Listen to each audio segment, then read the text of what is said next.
Yo, yo, yo, yo, to the people, man. What's going on? What's going on? It's your boy Chris, Crispy Capping on Twitter, Instagram, YouTube, of course. And today I wanted to make a quick video right before the NBA season start to address some NBA win totals, at least my four favorite. I talked about this earlier when I did the NBA preview shows as well. I put in a few of those bets, but now that we're less than we're close to a week away from the start of the NBA season. There's still some lines out there that I think have some value as well. So what I wanted to do was I talked about getting the number early. We always want to get the number early, of course, but I think there's still some value on some of these lines. So if you're a futures better, and I know a lot of people aren't, but if you are a futures better, or if you're just interested in making some future money, kind of learning more about the bet type and what you need to happen. Stick around because it's going to be a good video. So let's get right into it, man. Let's get into it. So the first team up, the Cleveland Cavaliers. This is going to be an interesting team. I think that they go over this projected win total of 46 and a half. Now it's up to 47 and a half. I also think that they win 48 games. And if you take that number at 47 and a half, you need this team to win 48 games. It's a minus 130 right now over on DraftKings. Last season, four teams won 50 games in the Eastern Conference. The Cavs weren't one of those teams, but I do think that they have a legit chance to win 50 games this season. Biggest reason they pride themselves on the defensive end. They play hard for JB Bickerstaff, who's the head coach over there. Last season, this team finished fifth in defensive rating. They finished third in opponent second chance points. They finished 12th in opponents' points in the paint. They finished seventh in opponent field goal percentage, and they allowed the fifth fewest points. And I think one of the keys that I'll be looking for is how well they can shoot the three-point ball. Last season, they only shot it at about 36%, a little less than 36%, which put them like right in the middle of the pack. But I think that they, got some space. They get some space and stuff kind of figured out over the offseason, bringing in a guy like Donovan Mitchell. Also think some of the players on their team will continue to develop as well, to go along with the Twin Towers so that Evan Mobley and Jared Allen can work, individually down there on the block and in the paint. So I think Adam Donovan Mitchell, of course, will improve this team. I think most people agree with that. They get Garland back on a 5-year deal. I think he should be motivated to prove his worth as well. Also, you're getting Rubio back, although he's not projected to play until probably late December or early January. But that gives them another playmaker, another ball handler. Karis LeVert gets another year in this system off the bench. That adds a really good scoring element to this team off the bench to go along with guys like Kevin Love, who played extremely well last year, Lamar Stevens, Dean Wade. This team also brought in Raul Neto from the Washington Wizards, and people might not be familiar with him, but he's another guy that can play make and create his own shot as well and create shots for others as well. He did it, throughout his tenure in Washington. Only four teams have an easier schedule this season, according to the strength of schedule. So the Cavaliers have the fifth easiest schedule as well. They also have the sixth most scheduled wins. So scheduled wins are when teams are more rested than their opponent, given the matchup. Maybe it's due to their opponent playing on the second night of a back-to-back, or it could be the last game of a road trip, maybe a 3-game road trip, a 4-game road trip. I think all of those things kind of help this team, right? I think this team takes the steps that they need with all the pieces that they have put in place, and they come back this season. And like I said, I think they could win 50 games. Even though the Eastern Conference did get tougher, I think that the Cleveland Cavaliers are definitely one of the teams that I'm super high on. I'm super bullish on the Cleveland Cavaliers, and I would look at taking them to win up to 50 games in the regular season this year. I really like that bet a lot. And I'm not really, keen on taking a lot of teams to go over because, injuries can happen. But I think this team can stay healthy this year. And I think they got a lot to prove to themselves. They're a young team, but I think that people are putting this team off. The media is putting this team off to maybe next year, right? And I'm not saying that they win the championship this year, but I do think that they probably are a little bit better than people are expecting them to be. And I know a lot of people are already high on them, but I think they're a little bit better than people expect them to be. And I also think that they win a few more games than they're projected to win as well. So let's kick it to number two. Number two up, the Charlotte Hornets. And we're going under with this one, right?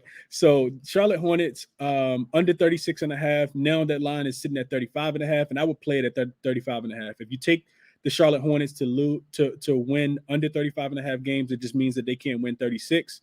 And of course, the first number at 36.5 means they can't win 37. That's a minus 115 over on DraftKings and Caesars as well. Simply put, I think that this team just didn't do enough in the Eastern Conference to make me confident enough in backing them this year, right? Last season, this team finished 43-39, and they surprised a few people with their fast-paced offense. They could score. But last year, they also had Miles Bridges, who won't be returning to the team this year, or at least he's projected not to return to the team this year. His legal issues that he got in trouble for over the summer just continue to linger on. And I don't think he's going to be brought back. Bridges was a huge part of this team last year. He led the team in scoring, averaging a little over 20 points a game, to go with 7 rebounds and 4 assists. This year, you subtract that, right? That's a major contribution. He was looking like one of the better small forwards, up and coming small forwards in the Eastern Conference last year. This year, you subtract that. You don't really add much to replace it. They also lose a veteran presence and a guy who brought physical toughness to this team, and Montrezl Harrell, who came over in the middle of the season last year. To the 76ers, you return Cody Martin on a 4-year deal, and you draft Mark Williams from Duke, who probably is going to get a lot of minutes because the only center that's in front of him is Mason Plumlee. But those two guys, Cody Martin and Plumlee, don't move the needle for me. They don't move the needle for me at all when I'm thinking about how this team is going to do this year. As mentioned, they won 43 games last year, and Vegas is telling us a story with this projected win total, right? They're also not expecting this team to win as many games, or to win, of course, projected to win, fewer games, dropping them 7 games, right? I don't think that they get that far, though. I just mentioned that the Eastern Conference got a lot better. And I think a lot of the teams that aren't going to, quote unquote, be, looking to make the playoffs or get into the play-in game around, middle of the season, they are not going to be doing well. And I think that, they could possibly tank. The other thing I wanted to mention real quick is that the harsh reality of the situation for some of these teams that aren't projected to make the playoffs as well is that they're going to be in the running for Victor Wembanyama. I think is how you pronounce his name. If you don't know who this guy is, just YouTube him. He's the number one projected player in the world. I think ever. I think he's past LeBron. And teams are going to shut their season down in order to take a guy like Victor Wembanyama, just so they can get another ping pong ball and increase their chances of landing somebody that's going to be a generational talent, or at least is projected to be a generational talent. So I think the Cleveland Cavaliers could fall. I think the Charlotte Hornets could fall in that category as well. Last season, this team finished 22nd in defensive rating. They finished 27th in rebounding. And Bridges was the second best rebounder on the team behind LaMelo. They both averaged about 7 rebounds. They allowed the most second chance points and ranked 20th in opponent points in the paint. They could not stop anybody in the paint. I don't see how that changes this year. They also fired their coach, Borrego, at the end of the season, and they bought back Steve Clifford, who is in his second tenure with this team. Jordan loves this guy for some reason, but he's never won 36 games during his previous tenure, right? So I think that's something to take into consideration. Lastly, the Hornets have the 11th most difficult schedule this year and the least amount of scheduled wins. And I talked about scheduled wins, right? So scheduled wins are when teams are predicted to win based on their opponent being on the second night of a back-to-back, or just being, the more rested team. So the schedule makers didn't, do anything good for the Charlotte Hornets. The Eastern Conference got a lot better, as I said already, but the Hornets didn't. So I played the Hornets season win total under 36.5, but I'm also endorsing it under 35.5. I really like that number a lot. Moving on, our third win projection. The Philadelphia 76ers, another team I'm really, really bullish on, right? So the Sixers, right now you can get this line at 50.5. Philadelphia 76ers to win 51 games is what you would need. Minus 120. I saw this line on Caesars. Also saw this line on DraftKings. The Sixers won 51 games last year with all the drama that was going on in Philly regarding Ben Simmons and trying to get him traded, whether he was going to play. It was a bunch going on, right? This year, the projected win total is the same as it was it's the same as how many games they won last season. The difference is you get James Harden, who appeared to be entering the season in much better shape than he's ever been in. That for the recent past, right? He looked like he's been working out a lot over the offseason. And B, those two guys get comfortable with each other over the offseason. And just getting more acclimated with Philly in general. A lot of the times when you put pieces together, we think that we instantly gonna have success, but that chemistry is something that we can't necessarily predict, right? We don't know when that's gonna come, when things are gonna click, right? So I think Harden is better than he was last year. I also think that you get Maxey, right? Maxey gets another year of offseason to improve his game and soak up all the offensive techniques that he's learning from James Harden. And if you've been watching Maxey's been balling. This dude shot 60%, almost 60% from the field last year after Harden was acquired from on the team, right? If you've been watching preseason, Maxey's been hooping. This dude has been getting a bucket, right? So Harden reconstructed his contract to allow Daryl Morey to get PJ Tucker. I think that shows that this team is championship or bust, right? Either they're gonna win the championship or that's the expectation, right? PJ Tucker is a guy who brings a toughness to this team that was missing last year, specifically in the playoffs when they were going against PJ Tucker in the playoffs last year when he was on Miami and they could, he was just disrupting, a lot of the offense, guarding James Harden, doing his best to guard Embiid. B had the mask on, if you guys remember that. He brings a toughness that was missing. He does the dirty work. They won't get bullied on the rebounds like they were last year. I don't think a lot of people remember this. Philly actually finished 29th in rebounding last season. The only team they rebounded the ball better than was the Houston Rockets. So adding a guy like PJ Tucker, then I talked about this already. Charlotte lost Montrezl Harrell. Where did he end up? He ended up in Philly. These two pieces definitely bring a veteran toughness, right? It brings a presence to this team that was missing, right? Somebody that's going to do the dirty work. But then also you add a guy like DeAnthony Milton, right? They traded DeAnthony Milton for Danny Green, so you get younger. You get somebody that can shoot the three at just about the same rate. Somebody that's going to be a floor spray, a floor spacer, right? And get that out. I think that makes it easier for James Harden to play one-on-one, for Embiid to play one-on-one. Milton shot 38% from the three-point line last year. And I think he's going to get a lot of open attempts again this year. And he could, by far, shoot 38% or even better again this year. As far as schedule goes, this team has the 17th most difficult schedule, which, that's not saying a lot. They're about right in the middle, right? They don't have a, too easy of a schedule, but it's definitely not that hard either. When I think about the bench upgrade and Embiid and Harden getting the offseason together and the development of Maxey, it honestly makes me think that this team could win about 55 games, honestly. I know the Eastern Conference got better, but I do think Philly got a lot better. When I say that the Eastern Conference got better, I'm definitely including Philly in the mix. 51 games doesn't sound too far-fetched for me. It doesn't sound like it's out of stretch. I'm playing the 76ers over 50.5 wins confidently. And last but not least, as we transition on, another team I'm really, really bullish on, the New Orleans Pelicans. The Pelicans took the lead by storm last year after starting the season off just 1-13, and then they ended up starting 3-16, right? They acquired C.J. McCollum in a big trade with the with the Portland Trailblazers, and things started to turn around slowly, right? A big part of that and a part of their success last year was their defensive effort also. Post All-Star break last season, this team finished 9th in defensive rating. They finished 7th in net rating. Opponents also turned the ball over at the highest rate against this team, 16.3 times, and they had the 6th best plus or minus in the entire league post All-Star break last year. So Coach Willie Green got these guys to lock in on the defensive end. We know that they have trees back there. Jonas Valanciunas is over 7 foot. Jackson Hayes, Herb Jones, Brandon Ingram, these guys have really, really long wingspans, and they really lock up defensively. Even a guy like Alvarado, we saw what he did to Chris Paul last year in the playoffs, just being a pest. And I think that they bring that back. I think they run that back, and, they definitely had the potential to do it again. This year, they'll start to look better earlier, I think. Start to look a little bit better earlier this year than they did last year to kind of build on some of those stats that I just talked about. They'll get Zion back, who I haven't even mentioned yet. He didn't play one game last season, but, clearly he's been in the weight room and looked great throughout the offseason. If you haven't seen this guy, he's chiseled, looked like he's ready to go.